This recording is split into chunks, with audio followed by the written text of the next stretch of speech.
Actually, dalawa po ito mga kababayan ko OFW. Dalawa po ito Ito po si tatay at ito po si ate. Okay? Ano ba ang kwento ng dalawang ito? Binisita kamakailan, dalawang OFW na nasa ospital, si Jeddah.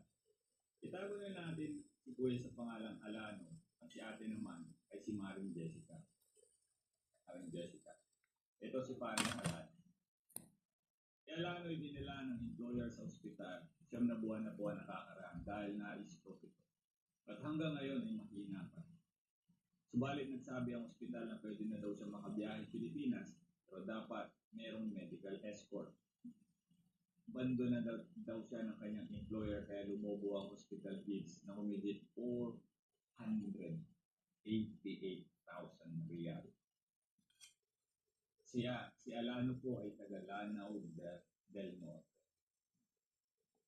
Okay, na-stroke 9 months ago, dinala ng employer sa hospital si Jeddah. Pero inabandon ng employer, lumobo ang kanyang hospital bill, umabot ng 488,000 riyal. Okay? Si Jessica naman po, which is ito,